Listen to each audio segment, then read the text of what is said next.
2 days back ஒரு கம்பெனியில் interview attend பண்ணியிருந்தோம். அது வந்து ஆவடியில், ஓகேங்களா. அப்போ போனப்போவே இன்டர்வியூ கம்ப்ளீட் பண்ணிவிட்டு அவங்க ஃபீட்பேக் அப்டேட் பண்ணுறேன்னு சொல்லி அனுப்பிட்டாங்க எங்களை. சரி ஓகேன்னு சொல்லிட்டு நாங்களும் வந்துட்டோம். சேம் அதே கம்பெனிலேருந்து இன்னைக்கு பட்டாபிராமுக்கு வர சொல்லியிருந்தாங்க. கம்பெனி நேம் நான் மென்ஷன் பண்ணக்கூடாது, பட்டாபிராமுக்கு வர சொல்லியிருந்தாங்க. சரி ஓகேன்னு சொல்லிட்டு போனோம். அது வந்து மிஸ்கம்யூனிகேஷன் ஆயிடுச்சு போல், எங்களுக்கு அது தெரியல. அது எங்களோட ப்ராப்ளமும் கிடையாது, வேறு யாரோட ப்ராப்ளமும். நடுவில் வந்து இந்த கன்சல்டன்சி இருக்காங்களா, அவங்க பண்ண வேலை அது.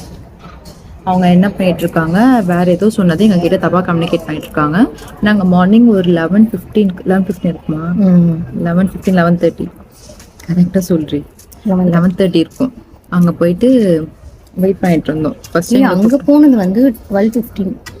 ஓகே. நாங்கள் வீட்டிலேருந்து 10:30 கிளம்பிருக்கோமா. நான் வீட்டிலேருந்து 10:30 கிளம்பினேன். நான் ஒரு 10:45 கிளம்பியிருப்பேன். அங்கே போயிட்டு எடுத்ததுக்கப்புறமா இன்டர்வியூ மாதிரி எதுவுமே எடுத்து செல்ஃப் இன்ட்ரோ மட்டும் கேட்டாங்க. சேலரி எக்ஸ்பெக்டேஷன் கேட்டாங்க. எல்லாமே நாங்களும் கொடுத்ததுக்கப்புறமா வெயிட் பண்ணுங்கள், டெக்னிக்கல் ரவுண்டு இருக்குது அப்படின்னு சொல்லி சொன்னாங்க. சரி ஓகேன்னு சொல்லிட்டு நாங்கள் வெயிட் பண்ணோம். 10 minutes வெயிட் பண்ணோம். 30 minutes ஆச்சு, 1 hour ஆச்சு, 1.5 hours ஆச்சு, 2 hours ஆச்சு. அதுக்கு மேலே எங்களுக்கு சுத்தமாக முடியல, ரொம்ப பசி வந்துருச்சு. சரி ஓகேன்னு சொல்லிட்டு ஃப்ரண்ட் ஆஃபீஸில் எங்களுக்கு பசிக்குதுன்னு சொல்லிட்டு நாங்கள் வெளியே போயிட்டு சாப்பிட்டு சொல்லிட்டு போயிட்டு வந்துட்டோம்.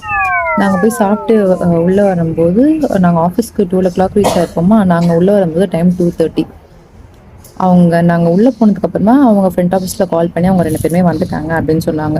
சரி ஓகேன்னு சொன்னோடனே மேலேருந்து கீழே வந்துட்டு அவங்க சொல்கிறாங்க, நான் தான் உங்களை 2 days பேக் இன்டர்வியூ எடுத்தேன்ல, இன்னும் நான் ஃபீட்பேக் அப்டேட் பண்ணல, இப்போ நீங்கள் கால் அப்படின்னு சொல்லிட்டாங்க.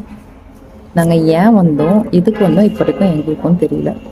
இந்த மாதிரி ஏதாச்சும் உங்களுக்கும் நடந்துருந்துச்சுன்னா நீங்கள் சொல்லுங்கள், ஏதாச்சும் அட்வைஸ் இருந்தால் சொல்லுங்கள். இப்போ வந்து என் ஃப்ரெண்டு புதுசாக ஒரு பிஸ்னஸ் பண்ணலான்னு சொல்லியிருக்கான்.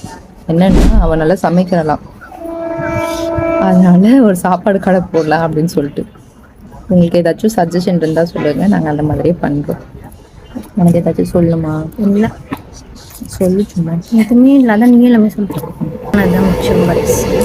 வந்து டயர்டானது தான் முக்கியம். ரொம்ப டயர்டாயிடுச்சு. இதுக்கப்புறம் என்ன பண்ணணும்னு தெரியல, அதனால வீட்டுக்கு போக போகிறோம். இதில் என்னாச்சுன்னா, அவங்க ஹஸ்பண்டுக்கு கால் பண்ணி சொன்னாங்க, அவர் வந்து அங்கேயே இருந்து ஒரு vlog பண்ணிடுவாங்க, vlog எடுத்துட்டு யூடியூப்ல இன்ஸ்டால அப்லோட் பண்ணிடுவாங்கன்னு சொல்லிட்டாரு. அதனால தான். ஓகே, லைக் பண்ணுங்கள், ஷேர் பண்ணுங்கள், கமெண்ட் பண்ணுங்கள், சப்ஸ்கிரைப்